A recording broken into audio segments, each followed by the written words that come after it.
Hello বন্ধুগণ, আপনাদের মাঝে এসেছি কলার মোচা রেসিপি নিয়ে।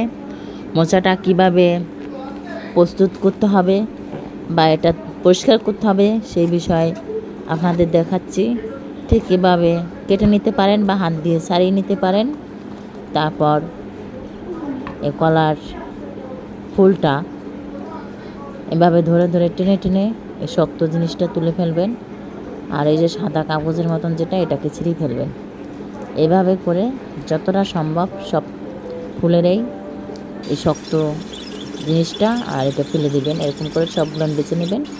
তারপর ছোটো ছোটো করে কেটে যত ঝুড়ি ঝুড়ি করে কাটতে পারেন 10-20 মিনিট ভিজিয়ে রাখবেন। ভিজিয়ে রেখে ছেঁকে এইভাবে স্বাভাবিক জল দিয়ে একটু হলুদ দিয়ে একটু নুন দিয়ে এটাকে 15 মিনিট জাল করবেন। 15 মিনিট জাল করার পর ছেঁকে নেবেন একটা ছাঁকনিতে। তো আমি কড়াই বসাই দিয়েছি, এটাকে টুকরো টুকরো করে ছোটো কয়েকটি আলু ভেজে নিলাম। তো একটু তেল দিয়ে দিলাম।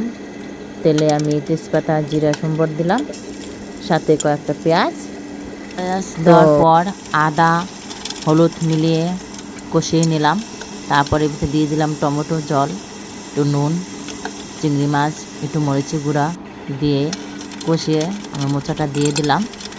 তো দিয়ে একটু নাড়িয়ে চাড়িয়ে একটু সময় কষিয়ে একটু জল দিয়ে দিলাম স্বাভাবিক মতন। তো আমি এখন ঢেকে দিলাম।